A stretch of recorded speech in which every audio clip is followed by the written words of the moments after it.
આગળ સમાચારો તરફ નજર કરીએ તો અમરેલી જિલ્લામાં કાયદો અને વ્યવસ્થા મજબૂત કરવાના ભાગરૂપે જિલ્લા પોલીસ વડા સંજય ખરાતે રાજુલા તાલુકાના ડુંગર પોલીસ સ્ટેશનની પ્રજાલક્ષી મુલાકાત લીધી હતી। આ દરમિયાન યોજાયેલ લોક દરબારમાં એસપી આસપાસના વિસ્તારમાંથી આવેલા 20 જેટલા અરજદારો સાથે વન ટુ વન રૂબરૂ મુલાકાત કરી તેમની રજૂઆતો અને મુશ્કેલીઓ શાંતિપૂર્વક સાંભળી હતી। સામાન્ય જનતાને ઝડપી ન્યાય મળે તે માટે તેમણે સ્થળ પર હાજર ડીવાયએસપી પીઆઈ અને પીએસઆઈને જરૂરી સૂચનો અને માર્ગદર્શન પણ આપ્યા હતા। આ સાથે જ તેમણે પોલીસ સ્ટેશનના નવનિર્મિત ભવનની કામગીરીની પણ સમીક્ષા કરી હતી।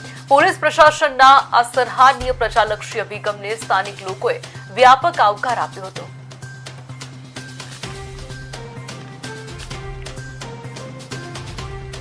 કેવી રીતે અમુક બાબતમાં કોર્ટની રાહ જોયા વગર પોલીસ સ્ટેશને જે નિકાલપાત્ર કેસ છે એનો નિકાલ થઈ જાય, જે ગંભીર બનાવ છે તે બાબતે કડકમાં કડક કાર્યવાહી કેવી રીતે થાય તે બાબતે જિલ્લા પોલીસ આગળ પણ ધ્યાન રાખશે।